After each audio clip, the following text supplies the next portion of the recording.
যেকোনো বিশেষ ওকেশনে কাবাব আপনার খাবারের টেবিলে চার চাঁদ লাগিয়ে দেয়।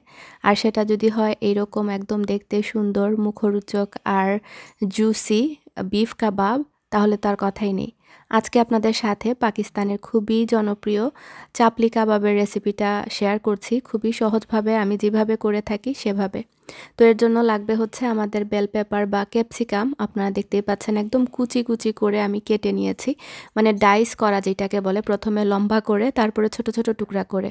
সেম ওয়েতে টমেটো নিচ্ছি, তারপরে হচ্ছে গাজর নিচ্ছি। আপনারা চাইলে চপারের সাহায্যেও কিন্তু করে নিতে পারবেন, বাট আমি হাতে নিয়েছি।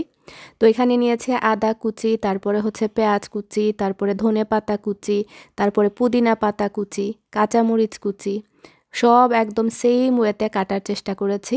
আর পরিমাণটা আপনারা দেখতে পাচ্ছেন, প্রায় হাফ কাপ করে প্রত্যেকটা ইনগ্রিডিয়েন্ট আছে।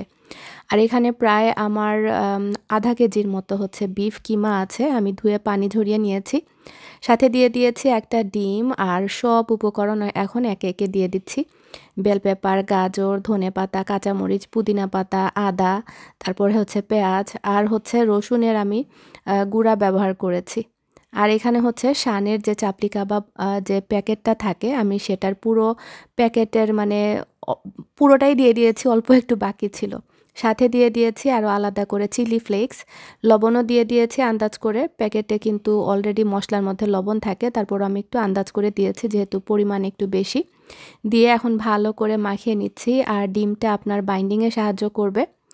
আর দিচ্ছি হচ্ছে বাইন্ডিংয়ের জন্য এখানে ব্রেড ক্রাম্বস, আপনারা চাইলে টোস্ট বিস্কিটের গুঁড়া বা রেগুলার ব্রেডকে ছিঁড়ে এখানে দিতে পারেন, 2 পিস ব্রেড দিলেই হবে। দিয়ে এখন ভালো করে আবারও মাখিয়ে নিচ্ছি, যেহেতু পেঁয়াজ টেয়াজ আছে এটা থেকে একটু পানি ছাড়ে। তো সব মিলিয়ে হচ্ছে আপনার এই বাইন্ডিংয়ের জন্য এগুলো ব্যবহার করা, আর একটা মিষ্টি মিষ্টি টেস্টও আসে। এখন হচ্ছে টমেটো স্লাইস করে এখন উপর থেকে এভাবে দিয়ে দিচ্ছি। আর এভাবে করে আমি প্রত্যেকটা কাবাব একটু চ্যাপ্টা করে তৈরি করব, কারণ দেখা যায় কি রান্না করার পরে এটা একটু শ্রিঙ্ক করে আর একটু ছোট হয়ে যায়।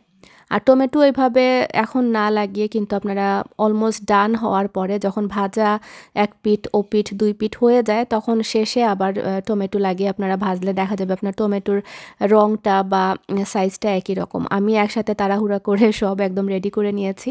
আর এখানে কয়েকটা কোফতার আকারে করেছি, এগুলো কিন্তু আপনারা তেলের মধ্যে ভেজে এটা দিয়ে কোফতা কারি করতে পারবেন সেম রেসিপি দিয়ে। আর এটা ডিপ ফ্রিজেও কিন্তু রাখা যাবে টমেটো ছাড়া। আর যখন আপনি ভাজবেন তখন বের করে ডিফ্রস্ট করা লাগবে না, জাস্ট তেলটা এরকম তাওয়ার মধ্যে গরম করে নেবেন। আর তেলের পরিমাণ দেখতেই পাচ্ছেন, আমি শ্যালো ফ্রাই করছি, ডিপ ফ্রাই না। তো ওইভাবে ডিপ ফ্রিজ থেকে বের করলেও সেম ওয়েতে আপনি শ্যালো ফ্রাই করবেন। চুলার আঁচটা একদম মানে মিডিয়াম টু লোতে রেখে, এতে করে সুন্দর করে কুক হবে, নয়তো বা দেখা যাবে পুড়ে যাবে। আর যেহেতু আমি আগে টমেটো দিয়ে দিয়েছি, এজন্য আমার টমেটোটা দেখা গিয়েছে যে একদম কুক হয়ে গিয়েছে। তো আপনারা যদি একদম সুন্দর রাখতে চান, যেটা বললাম এপিট ওপিট করে তারপরে হচ্ছে আপনি টমেটো এক পাশে দিয়ে দেন হালকা করে উল্টে দিবেন, 1 মিনিটের মতো রাখবেন, দেখবেন আপনার টমেটো একদম আস্ত আস্ত থাকবে আর সুন্দর কালারফুল থাকবে। এভাবেও দেওয়া যায়। তো পোলাওয়ের সাথে কিন্তু বা বিরিয়ানির সাথে কিন্তু অসম্ভব মজা লাগে, বা নান রুটি, পরোটা, এনিথিং। এই কাবাবটা এতই ইজি আর খুব ঝটপট হয়ে যায়। তবে আমার কাছে মনে হয় ডিপ ফ্রিজে না রেখে ফ্রেশ করে খেলে এটার টেস্ট অন্যরকম আসে, যেহেতু এখানে অনেক ধরনের সবজি ব্যবহার করা হয়েছে। তো আজকের মতো এতটুকুই। আসসালামু আলাইকুম।